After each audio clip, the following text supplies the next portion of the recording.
Welcome back into the Gridiron segment, everybody. We are going to be talking about all things NFL football. We have had a coach fired. We have had a very serious suspension and a very important player for their team put on IR. All that and more coming up on the Gridiron segment. Welcome back into the Gridiron, everybody. My name is Kyle. I am joined by Justin and Mike. We are talking all things NFL football, little bit of Week 13 fallout. But before we get to that, I've got to shout out our amazing sponsor, Vivid Seats. Look, there is not much time left in the regular season, y'all. So if you're anything like me, your team isn't going to be having any playoff games. So I only have a few more opportunities to go to Vivid Seats and get myself to a sporting event. Using the link in our description, you can save even more money. And we're talking about the best ticket buying platform on the market. It's not just sporting events. We've got concerts, comedy shows, any live event. Vivid Seats can get you there. So get yourself to Vivid Seats and go sit vividly. Now, let's talk a little bit of football, huh? We've got the week behind us that we've got to talk about just a little bit. We can go one of two ways. Do we want to talk about the suspension? Do we want to talk about the job opening? What are we feeling? What do we want? Where do we want to go, Justin? What do you want to talk about? You know, the whole world is talking about the injury, and we all know about the suspension. So we need to talk about that first. Yep, no doubt. The suspension in question is, of course, linebacker for the Texans, Injury and Al-Shaair. He's been suspended for 3 games after the hit on Trevor Lawrence and the subsequent, I'm not even going to call it a scuffle. They were brawls. Like, that was fist fights on multiple occasions. Not ever anything you want to see. The hit is not anything you want to see happen to a player. The fights is not anything you want to be seeing happening during a game. It really does suck. You want to hope that Trevor Lawrence is going to be all right. The Jaguars are shutting him down for the season. He's going on IR. So, Mac Jones is going to be stepping in at quarterback so Trevor can recover. I think that's a good move. This season is lost for Jacksonville. That has become abundantly clear. They can't really find a way to win right now, even with Trevor. So letting him recover, come back, and hopefully come back stronger and healthier than ever is the right move here. Injury and Al-Shaair needed to be suspended. This is a player who does have a history of these types of hits. This is a player who's straight up choked out Tom Brady during a game once. Like, these are the things that you see again and again, and you can identify it as a problem behavior. And this suspension needed to happen. Just I'm gonna throw it back to you. What is your take on this whole situation? So I'm gonna give you the 2 takes that I did have. So when it initially happened, looking at it in slow-mo, I was like, okay, this is an issue that is going to happen, especially with quarterbacks who have a tendency to slide very late. And this is the thing I always tell quarterbacks, like, slide early. I don't care if you're just short of the first down. You need to protect yourself first and foremost. And at first, I didn't know that this was a reoccurring thing with Al-Shaair. So I thought, okay, 3-game suspension, not bad. But then you see, like, the history of it. You mentioned the thing with Tom Brady. He had an issue with Caleb Williams earlier this season, basically with a late hit out of bounds. And apparently there are numerous instances of Al-Shaair having this. And with that being said, it seems like we're getting a little bit closer to more of a Vontaze Burfict kind of habits of going through issues like this. I get playing hard. I get playing fast. I get wanting to hit, especially on defense. But there's a time where you have to, like, know when to pull back on it, especially because it costs your team yards, it costs you games, which means it also costs you money. And then at some point, the NFL is going to say, yo, bro, you can't be here if this is how you're going to play. And that's what they should have did with Burfict. They just waited too late.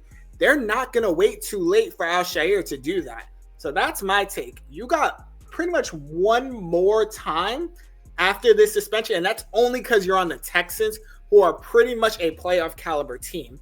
Any other team, if you was in Jacksonville, you'd be gone for the rest of the season. No doubt about it. And like you said, it's the repeat offenses, because he did have a very late hit on Caleb Williams.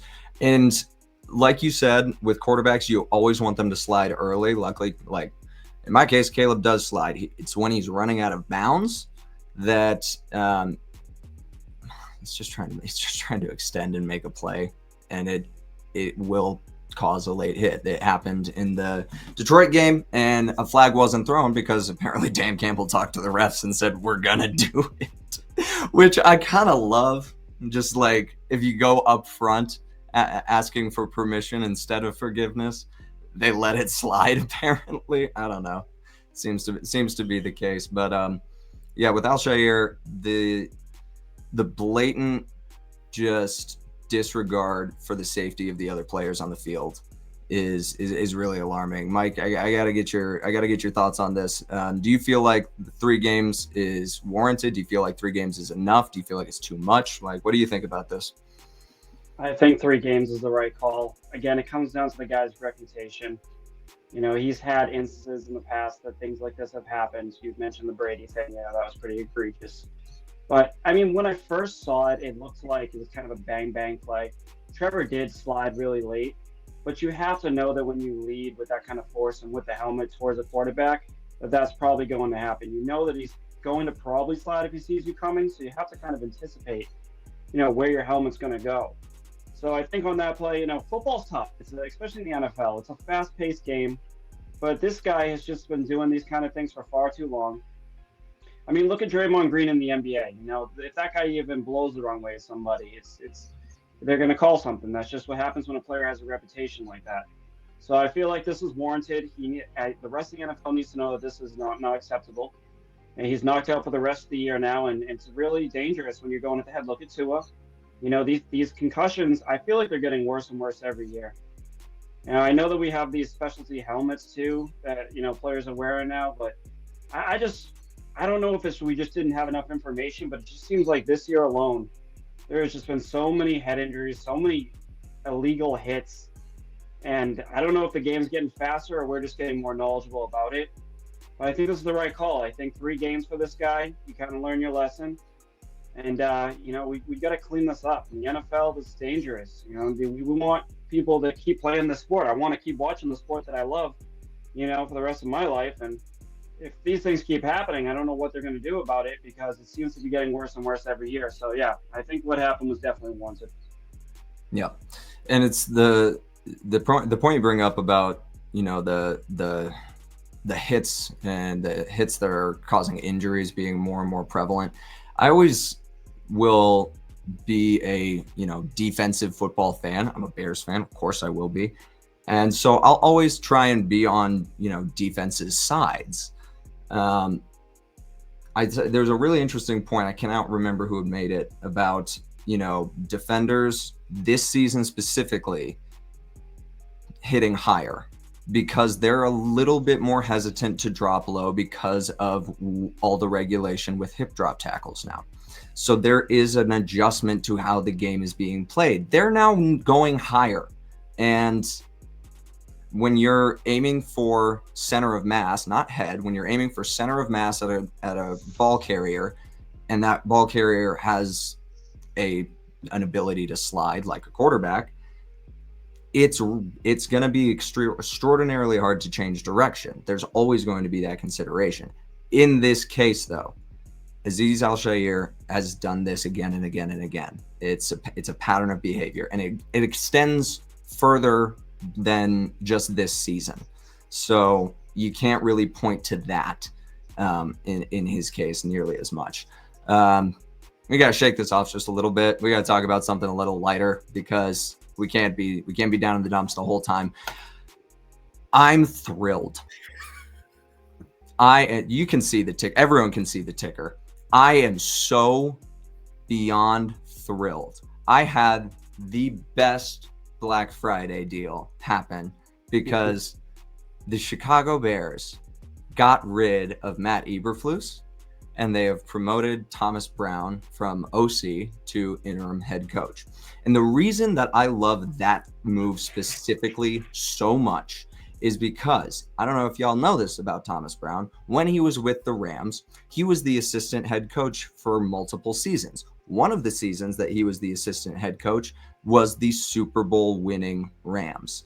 He got to be in Sean McVay's ear, learning from a really, really great offensive head coach. And I want the world for Thomas Brown. Like, I truly do hope that he has an amazing end to the season and has a great audition for the head coach of the Bears, because that would be really, really awesome to me.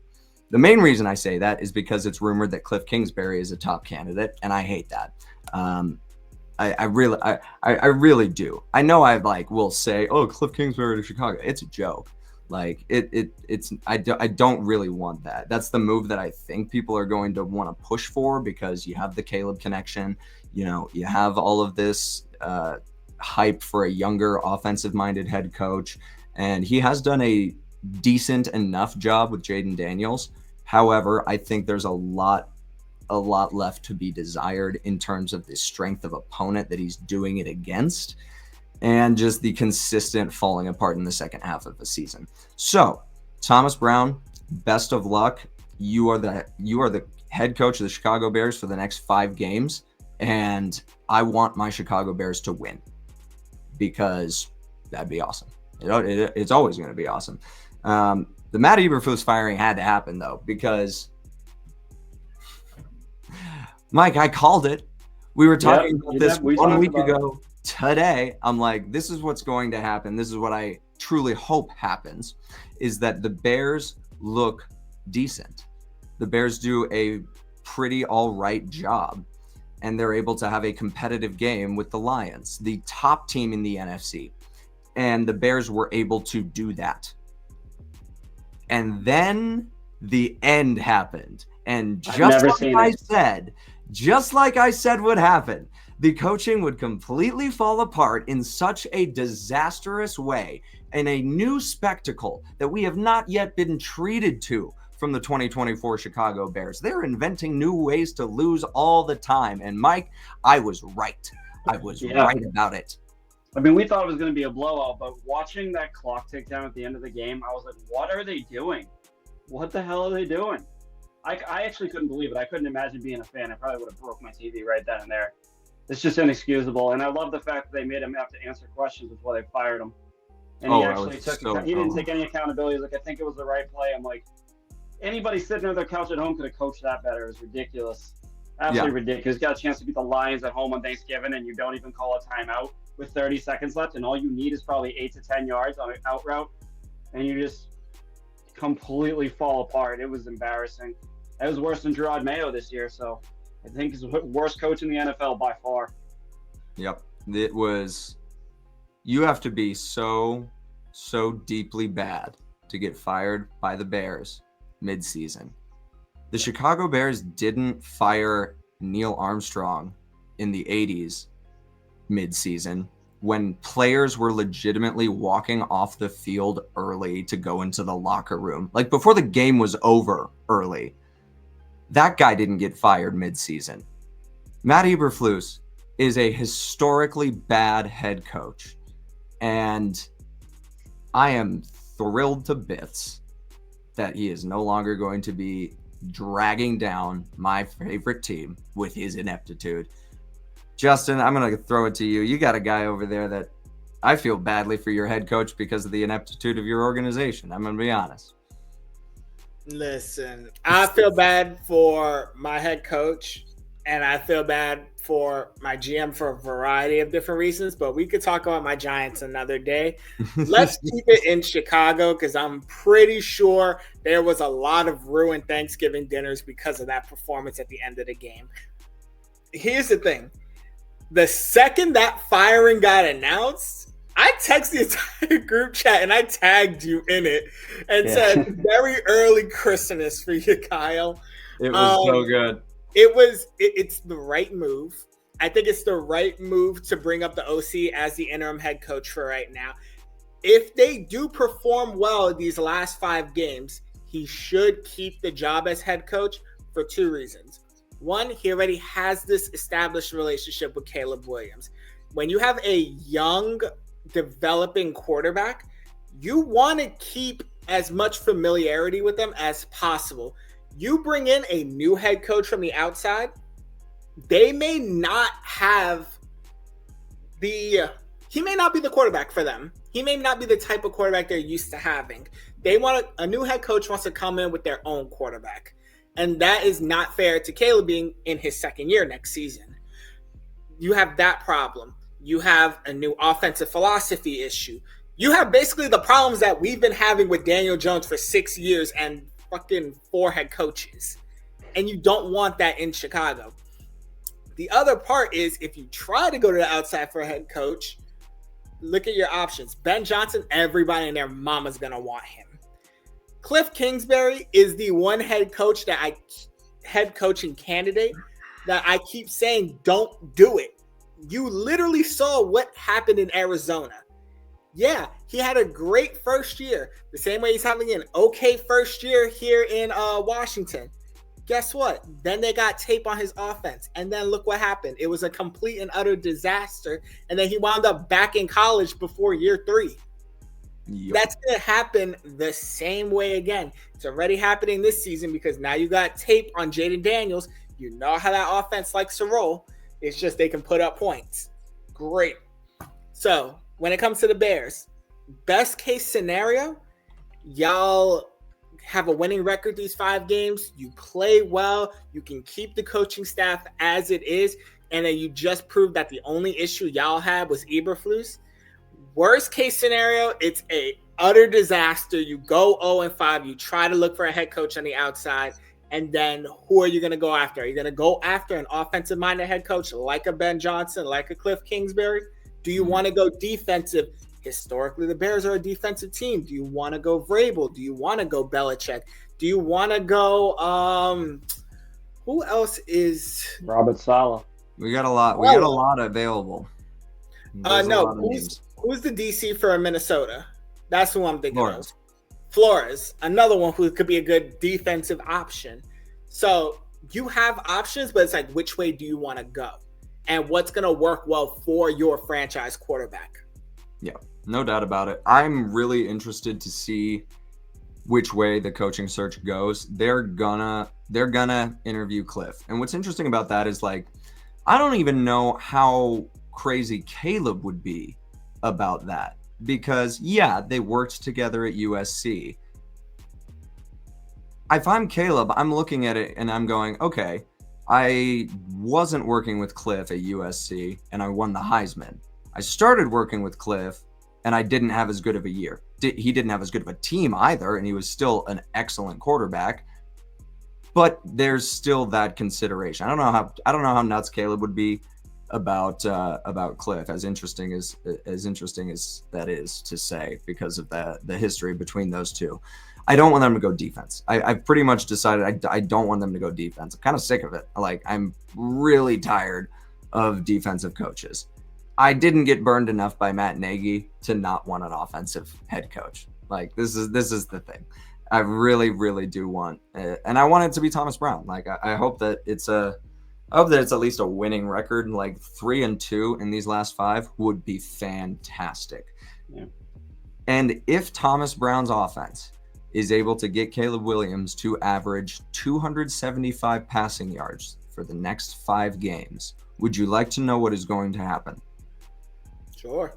Caleb Williams will become the Bears' first ever 4,000-yard passer. In a year completely muddled with dysfunction, that could still very easily happen. 275 a game is high. That's a very high average, but it's very possible in a 5-game stretch. Like, if he gets hot and if he can do that and become the Bears' first ever 4,000-yard passer, you have a really strong argument, Thomas Brown. You're like, look at what I was able to do for his development. So that's always there. The McCaskies aren't going to spend enough money to get Ben Johnson. We know this. That's just how it is. We're going to talk a little bit about not that. That's wrong. Oh my God. Ladies and gentlemen. So close. So close too. We're going to talk about this week to come. We're going to talk about week 14. And we're going to start by sticking in the NFC North. Packers are going down to Detroit to try and upset the order of the NFC North and possibly the NFC playoff picture as a whole, because the Packers are going to make the playoffs as a wild card team for sure. They could derail a whole lot with this game, because the Bears, as heartbreaking as it was, proved that the Lions are human. They are not unbeatable.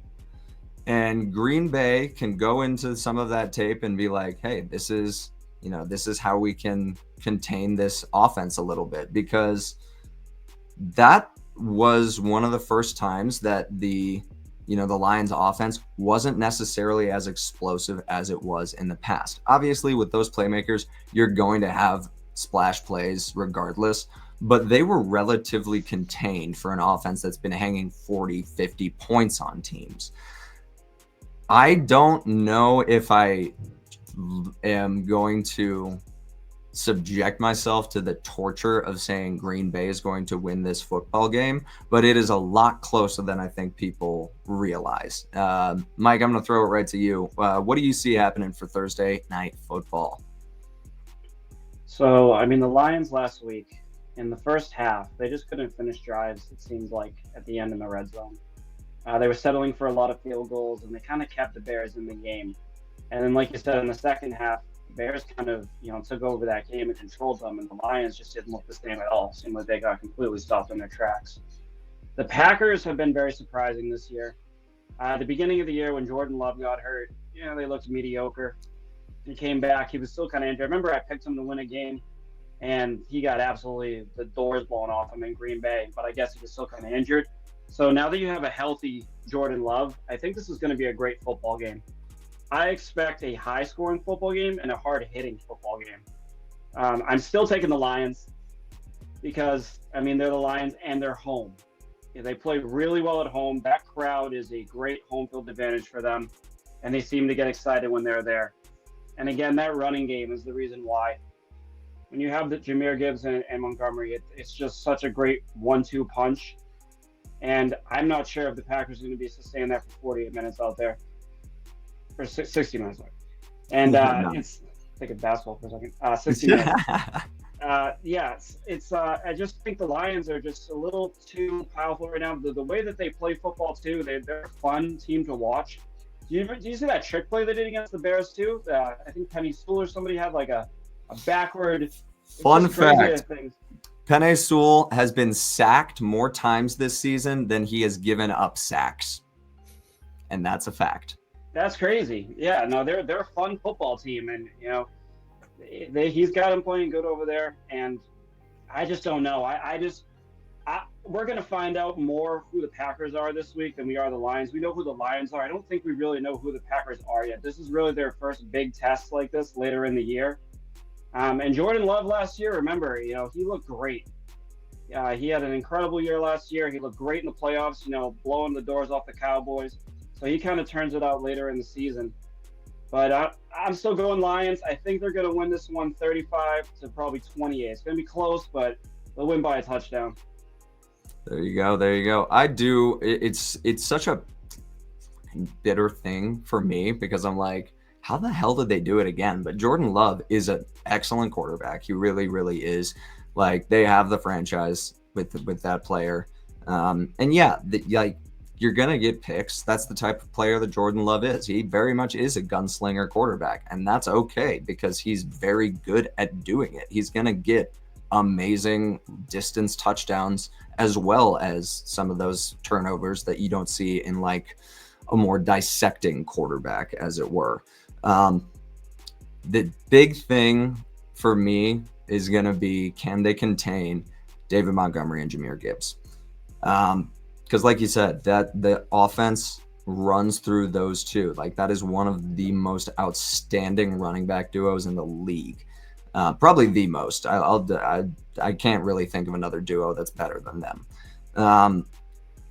Quay Walker's gonna have his hands full, like with trying to recognize is this going to be play action? Are they giving it to Gibbs? Are they giving it to Montgomery? Is Amon-Ra St. Brown going to take this jet sweep, or is that just motion to distract? Like, they have such a fun offense that is really, really hard to stop.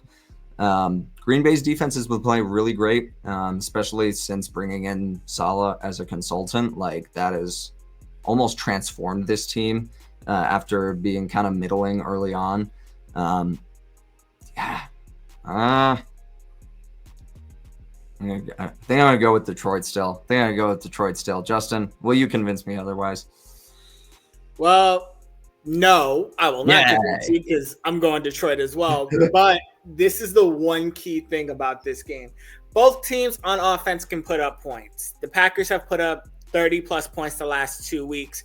The Lions we've been talking about dropping 40, 50-point bombs on people's heads to the point you have your offensive tackle trying to throw for a touchdown as well. But the key to this game is who makes the crucial mistake. If you can make one of these offenses make one mistake, that could be the difference between winning and losing a game. We talk about the Packers, and we talk about how Jordan Love is a gunslinger and how it could be, feast or famine when he throws the ball. He only has 2 more interceptions than Jared Goff. Jordan Love has 11 interceptions this season. Goff has 9. So it's not necessarily as crazy. And in fairness, 5 of those picks were in one game. Okay. 5 of those picks were in one game. Yeah. And they won. That was a really bad game. That was wow, monumentally bad. Yeah. But basically what I'm trying to say is it could go either way. The Packers could upset the Lions at home if they clean up their act on offense and their defense makes Detroit make a mistake. Which, if you make a mistake, there's a former Giant in that backfield that's leading the league in interceptions. Xavier McKinney's going to rip your heart out. He will take it from you, and I have seen it for 4 years when he was a Giant. So, trust me when I tell you, if you make a mistake, Detroit, don't get overly cocky. You have 1 loss on the season, great. I'm going to need you to keep that number 1 spot and not give up home field advantage to Philadelphia because, unfortunately, my Giants ain't going nowhere in January. But for God's sake, I do not want Philly going anywhere near a Super Bowl. So, same thing for Dallas, but they already threw it out for themselves. Let me ask you this. Let me pose this to you. Would you rather see the Chiefs three-peat or see the Eagles win the Super Bowl? I'd rather the Chiefs three-peat. No way. That's a no-brainer. The hatred I have for Philly and Dallas as a Giants fan trumps the absolute shit out of a KC three-peat. No. That is like anybody asking but you, KC. would you rather watch? You know what? I'm scared of you even answering that. If you would rather see the Packers win a Super Bowl or the Chiefs three-peat. I'm telling you right now, I would stomach it. Nah. I would find a way to stop. I've had to watch the Packers win the Super Bowl before. It's fine. You've seen them win, what, maybe one Super Bowl? Exactly one Super Bowl. Exactly one Super Bowl. I've watched them lose so many NFC championships. And it was disgusting. I survived KC winning the last 2 Super Bowls. I was sick to my stomach watching Philadelphia with Nick Foles. Oh, I was sick to win. That is Super Bowl MVP Nick Foles to you. You guys want to talk about open up old wounds with me right there? I was sick to my stomach with the Philly special. So, yes. That was Tom Brady's best Super Bowl performance. That's the craziest part. I will rather sit through a KC three-peat and 2.5 hours of the camera panning to Taylor Swift than Philadelphia getting another Super with Saquon Barkley especially, because then I really don't want Saquon to get a ring. See, this MVP. Is why he left. Whoa, MVP. I would be so happy if Saquon gets a ring, but the fact that he got the ring with Philadelphia, I would be very conflicted. That is fair. That is very fair. And going back to your theory of me not wanting Green Bay to win it, the reason I can stomach it so easily is because their golden boy, Aaron Rodgers, has the same amount of NFC Championship wins as Rex Grossman. And I can have that forever. I will never not be able to say that, which is thrilling. Now we've got to talk about some more NFC teams. This game is going to be real important for the NFC West. This could potentially make the Seahawks very hard to catch up to, or put the Cardinals in first place. Cardinals are coming off of two really tough losses. One of them to Seattle, 16-6. The other one was a 1-point game against the Vikings just last week. And, the Cardinals have been a very unpleasant surprise to me because they hung almost 30 points on my Bears and completely annihilated us. And that was supposed to be one of our winnable games in our schedule, but here we are. The Wicked Witch is gone. I'm safe now. The Seahawks, on the other hand, are just kind of weird to me. Like, I don't know why, but they just are weird to me. I think it's because they have these really close games with teams that they shouldn't. And they also lose to really bad teams too. Like they lost to the Giants this year. I'm sorry, I have to do it. They lost to the Giants this year. If you didn't say it, I was going to bring it up. Like, if you're losing to the 2024 Giants, I've got questions about your football team. That's just a fact. I'm sorry about it. I think that this is a very, very winnable game for Arizona. Mike, where were you going with this one? I am going Arizona this game, but I will say DK Metcalf is a matchup nightmare. The guy is just an absolute monster. And Geno Smith, they started off, I believe 3-0. They started off hot, and they've just been inconsistent throughout the year. They've kind of picked it back up lately. But I like Kyler Murray. I've always liked Kyler Murray. He's just kind of a different quarterback to me, the way that he can, escape the pocket and pass him downfield. And it seems like Marvin Harrison Jr. is starting to really get that connection with him.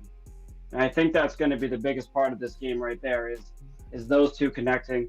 And again, I just like Kyler Murray's game, especially at home. Kyler Murray plays really, really well at home. So I just think that the Cardinals are going to win this one. They've gotten better. Both teams are inconsistent, though. So it really is a toss-up. Both teams are inconsistent. Both teams' quarterbacks are inconsistent. And they've got two guys on the outside with Metcalf and Harrison. So whoever's going to show up is going to show out. And I'm only giving the pull really to the Cardinals because they are the home team. Yeah. But it's a tough one. But yeah, I'm going Cardinals, and I think Kyler Murray is going to have a big game. I'm thinking like 2 rushing, 2 passing touchdowns. He's going to spread the ball around. It's going to be a big game for Kyler. There you go.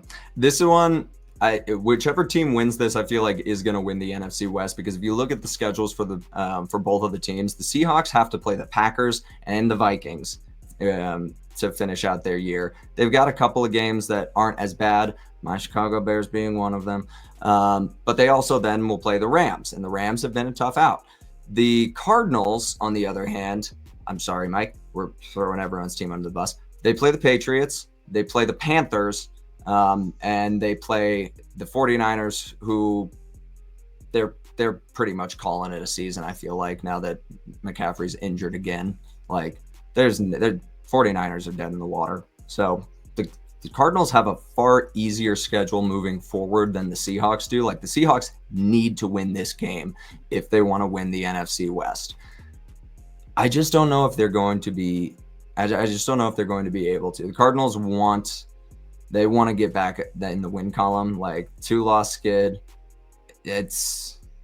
I don't know that they've had more than a 3-loss skid. I could be so wrong about that and just talking completely out of my ass. No, they have not lost 3 games in a row yet. So, I don't know. Maybe. Could be. Justin, what do you think? I think I'm checking just to make sure there's no double XP weekend for Black Ops 6, so that we know which one wins. Let me see. Oh, that never gets old. Okay. Never gonna live it down. Arizona's gonna win. There it is. It's a double XP weekend. Cool, great. That means Kyler will actually focus. But no, all kidding aside, I just can't trust Seattle. Their season has been up and down. Beginning of the season, they were like, okay, great. They're definitely contending for the division. Then they slid. Now they're back on the up. Can they continue that? Yes, and possibly no. It's really going to depend on Geno Smith and DK Metcalf. Geno, are you going to feed DK at the very beginning of the game? Are you going to give him his touches? Because when you do and he performs, y'all win. When you don't and he drops some passes, then he gets frustrated. Then the whole chemistry with your offense seems to be going through the shitter.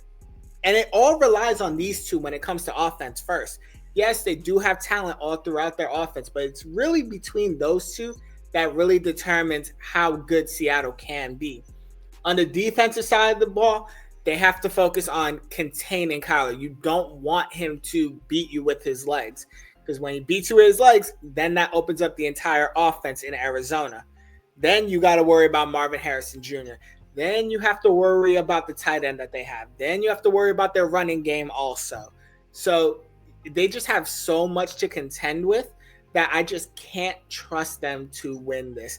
I just set the whole Black Ops thing just so we can have a little funny on this, because we started this on such a low with the whole Trevor Lawrence injury.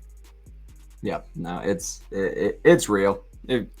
Even though we don't want to say it, it's real. The big thing is going to be, like you said, containing Kyler. They have an excellent defensive lineman in Leo Williams. Like, don't even get it twisted. They have the capability to disrupt the pocket. The problem becomes, I don't know if they have the ability to account for the scramble drill as much. Like, that's the huge threat with Kyler, is his ability to extend the play for like way longer than anyone thought remotely possible. Like, we've all seen the clip of him running around in the backfield. He's basically covering the distance of the football field twice before he gets the throw off for a touchdown. Yeah, no, I'm riding with Arizona on this one. I like what Jonathan Gannon's doing over there, and this team. I think this team is on their way to a possible division title here. It's gonna be an interesting one. Any thoughts before we get out of here? We're just about wrapping up. Nothing here, except I just need every team to get a win outside of my Giants so we can secure this number 1 overall pick. Because Cam Ward is right there for you. Cam Ward is right there for you. Shedeur Sanders is right there for you. Apparently the Giants love Shedeur Sanders, but I also don't trust a lot of media reports, so we never know. Apparently, we don't even know if Shedeur is going to be good in the NFL, though. That's yet to be seen.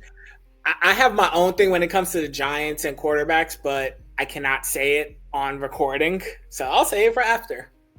I love it. Keep me in mystery. Well, that's going to do it for our show. Thanks so much for hanging out with us on the Gridiron segment. Make sure that you hit that like button. It helps us out so much. Make sure you're subscribed, following us on all platforms. Instagram, TikTok, Facebook, you name it, we're on it. There's Threads, I think. Is that one of them? Yeah. All of the things. Find us, House Call Sports, Gridiron. Make sure you're following us, because it's just this. It's us talking about sports, having a great time, and you could be too. Until the next time, that is Justin. I do this every time. I can't point the right way. That's Justin. That's Mike. This is Kyle. This has been the Gridiron segment, and we'll see you on the next one. Peace.